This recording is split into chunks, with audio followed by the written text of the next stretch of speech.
نبی پاک صلی اللہ تعالی علیہ وسلم کی حدیث اور روایت کرتے ہیں حضرت سلمان فارسی رضی اللہ تعالیٰ عنہ، اور ساتھ ہیں سیدنا بلال حبشی رضی اللہ تعالیٰ۔ فرماتے ہیں ہم نہ گھر سے نکلے، حضور نے فرمایا ذرا جلدی چلو، ایک ضروری کام ہے۔ فرماتے ہیں بڑی تیزی کے ساتھ آج روٹین سے ہٹ کر محبوب نے تیز تیز قدم مبارک اٹھائے، تیز تیز، اور فرماتے ہیں ایک گلی ہم نے کراس کی، دوسری گلی میں جو پہنچے تو پھٹے پرانے کپڑے، سادی سی بی بی، اور حالت بتاتی تھی کہ بیچاری کسی غریب گھر کی ہے۔ وہ سڑک پہ کھڑی تھی اور رو رہی تھی۔ میرے کریم رسول نے فرمایا بلال اسے پوچھو کیا مسئلہ ہے، کیوں روتی ہے؟ تو حضرت سلمان عرض کرتے ہیں میں نے کہا حضور میں پوچھ لیتا ہوں، آپ جائیے، کام بڑا ضروری ہے جو نکلے، میں معلومات کرتا ہوں۔ تو محبوب نے فرمایا نہیں، اس کے آنسو پوچھنے سے ضروری کوئی کام بھی نہیں، پہلے اس کی داد رسی ہوگی، اسے پہلے پوچھا جائے گا۔ روتے نہیں رہتے لوگ گھروں میں، لوگ گزر نہیں جاتے چپ کر کے، کتنے لوگ تڑپتے، کون احساس کرتا ہے؟ نبی پاک سید عالم صلی اللہ علیہ وسلم رکے اور اس خاتون سے پوچھا کیا بات ہے؟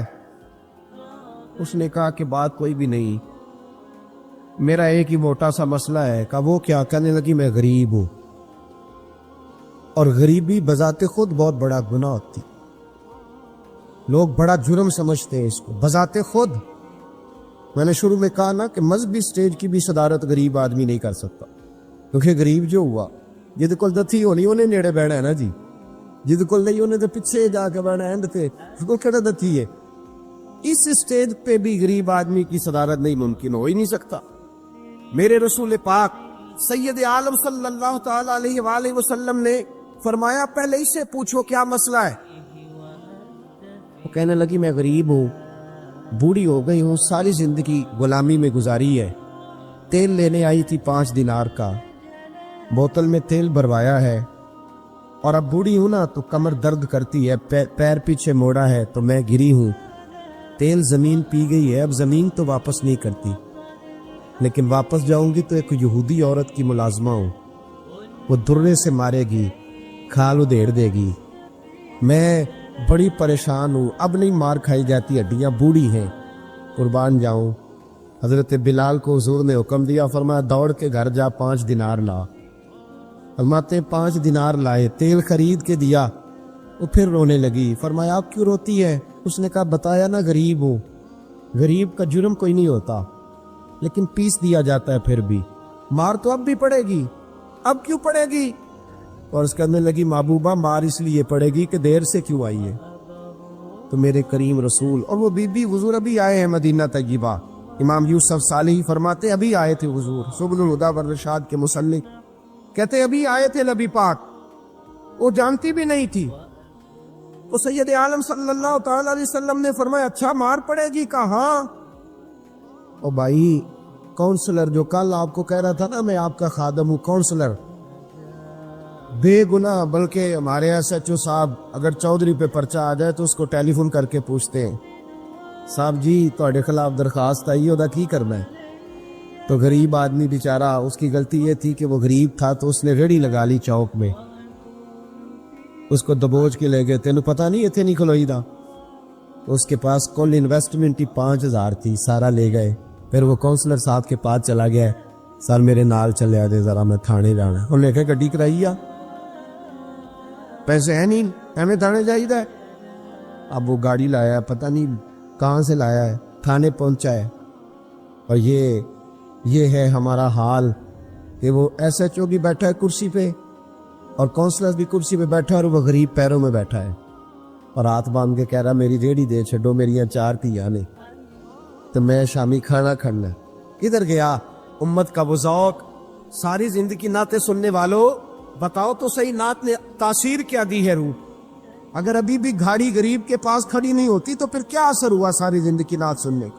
میرے مصطفیٰ کریم سید عالم صلی اللہ تعالی علیہ وسلم نے فرمایا اس خاتون سے یہاں کونسلر ساتھ نہیں جاتا، کہتا کر لیا ٹیلی فون، سویرے 9 بجے پہنچ جانا۔ پر کائنات کی سب سے معزز شخصیت حضرت سیدنا بلال حبشی رضی اللہ تعالیٰ عنہ فرماتے ہیں میرے نبی پاک نے فرمایا بی بی چل میں تیرے ساتھ چلتا ہوں، گویا اللہ کی ساری رحمتیں اس کے ساتھ ساتھ چلنے لگی. اور آگے آگے نہیں، ساری کتابیں پڑھ لو. وہ پھٹے پرانے کپڑوں والی بی بی آگے آگے اور اللہ کے کریم رسول پیچھے پیچھے. ساری گلیاں اس نے پھرائی، مدینے کی صحرا آ گیا. ایک دروازے پہ دستک دی، سے مالکن آئی. وہ بی بی بعد میں کہتی ہے میں بھی بڑی ڈاڈی تھی، طاقت ہی نہیں تھی میرے سامنے کو کھڑا ہو سکے. لیکن جب میں باہر نکلی تو میں نے نور کے حالے میں لپٹی ہوئی ایک عظیم ہستی کو دیکھا. فرماتے محبوب کے گورے چٹے رنگ کے اوپر کالی زلفیں اور محبوب پاک کی مقدس آنکھیں جب تک بات کرتے رہے نظریں زمین پہ جھکی رہی. شرم و حیا والے رسول نے بڑے میٹھے، بڑے دھیمے، بڑے خوبصورت لہجے میں کہا. بریلی کے امام فرماتے ہیں نیچی نظروں کی شرم و حیا پہ درود. بڑے دھیمے لہجے میں فرمایا تیری نوکرانی ہے تیری. عورت کہتی ہے میں تو حضور کے جلووں میں محب ہو گئی کہ سادگی میں اتنا حسن میں نے دیکھا ہی نہیں. تیری نوکرانی ہے. کہا میرے محبوب نے فرمایا بیچاری کی غلطی کوئی نہیں، اسے مارنا نا، اس سے تیل گر گیا تھا، نیا خریدتے دیر ہو گئی، رو رہی تھی تو میں سفارش کرنے آیا ہوں. وہ خاتون کہتی ہے کسی کی نہیں مانی تھی، پر محبوب کے جملوں میں تاثیر اتنی تھی ککھ سواد نہیں مشری اندر اسا کھنڈا می چکھ ڈٹھیاں انہاں ساریاں شہواں نالوں گلاں سجن دیاں مٹھیاں. فرماتے نبی پاک صلی اللہ تعالی علیہ وآلہ وسلم نے فرمایا کچھ نہ کہنا. کہنے لگی نہیں کہتی، میرا وعدہ رہا کچھ نہیں کہوں گی.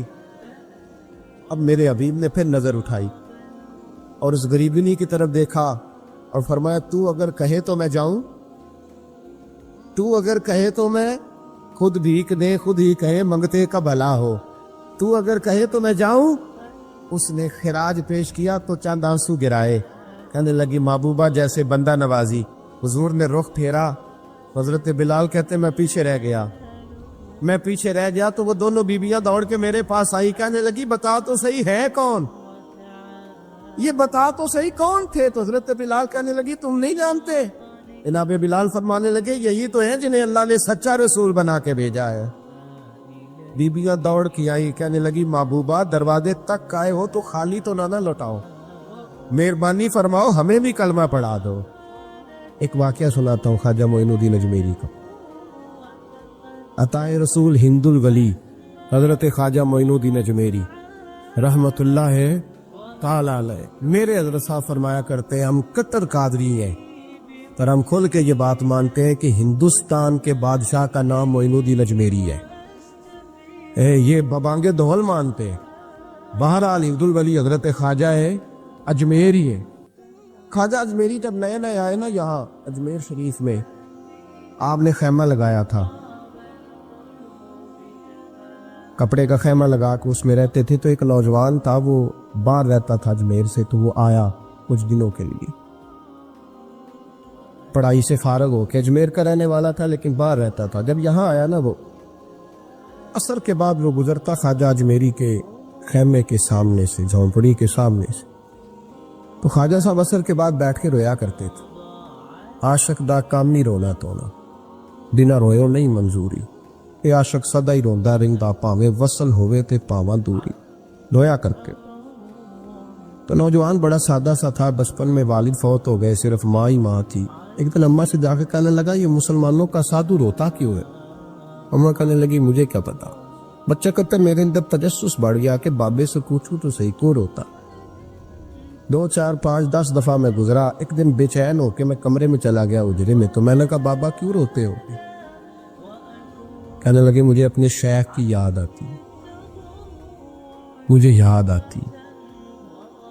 تو وہ بچہ کہتا ہے مجھے اس وقت تک پتہ نہیں تھا کہ محبت میں بھی رویا جاتا ہے. میں سمجھتا تھا رونا صرف دکھوں میں آتا ہے. شیخ کی یاد آتی. حضرت عائشہ صدیقہ رضی اللہ تعالیٰ عنہ فرماتی ہے جس دن نبی پاک صلی اللہ علیہ وسلم رات کے وقت ہمارے گھر آئے نا اور حضور نے فرمایا ابو بکر چل تم نے میرے ساتھ مدینے جانا ہے، تو میں نے جناب صدیق اکبر کو روتے دیکھا. تب مجھے پتا چلا کہ محبت میں بھی بڑا رونا آتا ہے، محبت میں بھی رویا جاتا ہے. فرماتے خواجہ اجمیر کہ وہ نوجوان کہنے لگا بابا پیار میں بھی رویا جاتا ہے؟ کہا ہاں. کہنے لگا میں نے بھی رونا ہے. تو آپ فرمانے لگے 2 شرطیں ہیں کہ کلمہ پڑھ جا، دوسرا میرا مرید ہو جا. آ جائے گا رونا. کہتے بلوش ہی لگ گئی, کبھی آنسو دیکھے ہی نہیں تھے. حضرت اجمیری کہتے ہیں اس طرح کر لے. کہنے لگا جی میں اپنی اماں سے پوچھ لوں. اماں کے پاس گیا تو اماں کہنے لگی بیٹے میں تجھے جانتی ہوں, تیرے دل میں جو بات بچپن سے آ جاتی ہے نا پھر وہ نکلتی کوئی نہیں. تو اس طرح کر لے جس طرح بابا کہتا ہے, اس لیے کہ تو نے پیچھے تو ہٹنا نہیں. جا کے مرید ہو گیا, کلمہ پڑھ گیا. اب بابا جی کہتے ناشتہ بھی میرے ساتھ کرنا ہے, شام کا کھانا بھی, اور فجر کی سیر میں بھی تو ساتھ جائے گا. پریت ہو گئی, پیار بڑھ گیا, پر کٹ گئے, زندگی بابے سے وابستہ ہو گئی. اب چند مہینے جب گزر گئے نا پوری لو لگ گئی. تو بابا جی کہنے لگے بیٹے تیری 3 چھٹی ہے, 3 دن تو نے مجھے ملنے نہیں آنا. بالکل 3 دن کے بعد آنا. اس نے کہا مسئلہ ہی کوئی نہیں, پرواہ ہی نہیں تھی نا, پتہ ہی نہیں تھا. تو وہ چلا گیا گھر, صبح سے شام تک رہا. شام کو اماں نے روٹی دی تو 3 روٹیاں کھایا کرتا تھا, اب ایک لقمہ بھی نہ توڑا جائے. اماں کہتی بیٹے خیر ہے. اماں جی پتہ کوئی نہیں, کو اندر کمی ہے کسی چیز کی, کوئی خبر نہیں, پتہ کھلا. خواجہ صاحب رحمۃ اللہ تعالی علیہ کا وہ مرید اماں بات بات پوچھتی, لیکن کوئی بات ہو تو بتائے نا. کچھ نہیں اماں کوئی نہیں. بڑی مشکل سے شام ہوئی, شفق غائب ہوئی, اندھیرا جو چھایا, ساری دنیا بستر پر لیٹ گئی. تو اس نے اٹھ کے چھت پہ گھومنا شروع کر دیا. بچہ نہ سوئے تو اماں کیسے سوئے. اماں بھی چھت پہ آئی. کہا بیٹے کیا بات ہے. کہا اماں پتہ کوئی نہیں, کوئی میری نیند اڑا کے لے گیا ہے. بیٹے تو نے روٹی بھی نہیں کھائی. کہا اماں کوئی نہیں پتا, کوئی پتا نہیں. جب 12 بجے کے بعد کا وقت آیا تو پھر ہلکے ہلکے آنسو نکلے, اور جب سحری چمکی تو دھاڑے مار کے رویا. بیٹے کیا ہوا. کہا اماں میں نے بابا جی کے پاس جانا ہے, اسے کہہ مہربانی کرے, میں نے یہ جدائی میرے بس کا روگ نہیں, اب نہیں میں نہیں رہ سکتا. فجر کی نماز پڑھ کے تو اماں گئی, کہنے لگی مہربانی کر اسے بلا. تو بابا جی کہنے لگے اسے کہہ ابھی تو 1 دن گزرا ہے, ابھی تو وقت بڑا پیچھے ہے, ابھی ٹائم ہے. بس اگلے دن کی جو شام ہوئی تو ماں کے قدموں میں گر گیا. کہنے لگا خدا کا واسطہ اسے کہو میرا نہیں گزارا ہوتا, اب نہیں, اب عادی ہو گیا ہوں, اب اگر اس کی دید کا نشہ نہ ملا تو مر جاؤں. حضرت اجمیری رحمت اللہ علیہ کے پاس اماں روتی ہوئی آئی. کہنے لگی بابا مجھے نہیں پتا تیرا اس کا رشتہ کیا ہے, میں تو ماں ہوں. اس کے آنسو گرتے ہیں تو میرا کلیجہ پھٹتا ہے, وہ جب روتا ہے تو میری جان نکلتی ہے. مہربانی کر اسے دید کا نشہ دے, میرا بیٹا ہے, بلکتا ہے, دیکھا نہیں جاتا. جب یہ لفظ کہے تو آپ فرمانے لگے ماں تو اویس کرنی کی ہو تو میرے رسول دیدار منع کر دیتے ہیں, تو ماں بن کے آئی ہے تو تجھے کیسے روک دوں. فرمایا جا اسے کہہ آ جائے. اب وہ وہاں سے نکلا تو دوڑا آیا اور آ کے کھڑا ہوا تو حضرت اجمیری مریدوں کو سبق پڑھا رہے تھے. کتاب کھلی ہوئی, بات ہو رہی تھی مریدوں کے ساتھ گفتگو ہو رہی. وہ آ کے کھڑا ہو گیا, ایک نظر یوں اٹھائی تو دروازہ, بڑی دیر سے کھڑا, یوں نظر اٹھائی اس کی طرف دیکھا, بس دیکھا ہی تھا کہ وہ دھاڑے مار کے رونے لگا. تو حضرت اجمیری نے مسکرا کے ایک جملہ کہا, فرمایا پتہ چل گیا محبت میں بھی رونا آیا کرتا ہے. پتہ چل کے دوڑ کے قدموں میں آیا. کہ لوگ کہتے ہیں جب وہ آیا نا تو آنسو حضرت اجمیری کے بھی نکل گئے, رو پڑے, آہیں نکلی. فرمانے لگے بیلیا رات سویا نہیں نا. کہا حضور نہیں.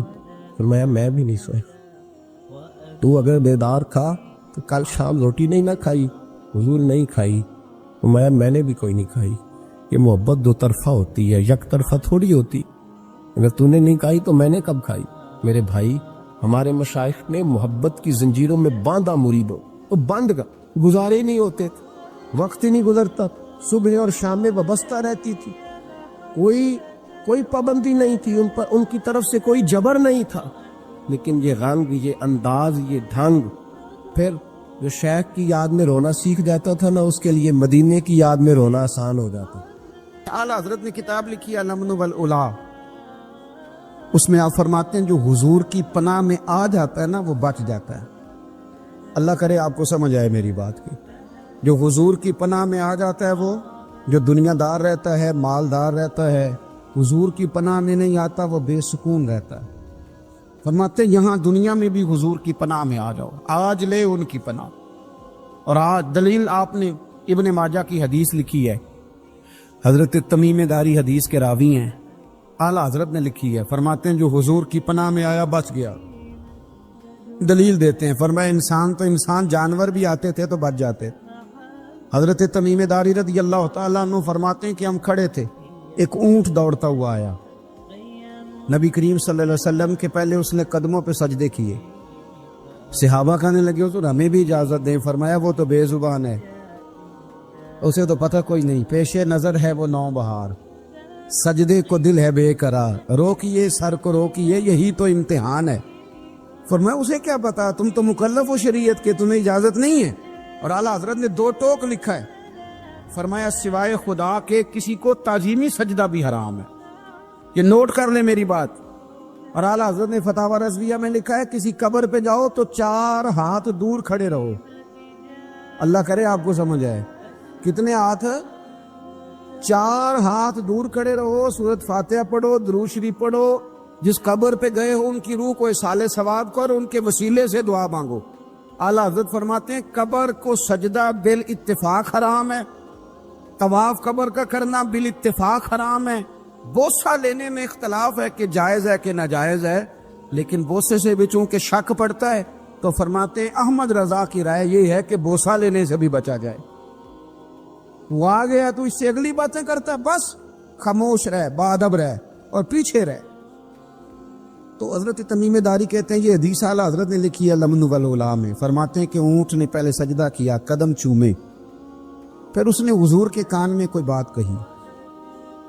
روزے دے دوالے نے غلاماں دیاں ٹولیاں, ایک پیا سندا کروڑاں دیاں بولیاں.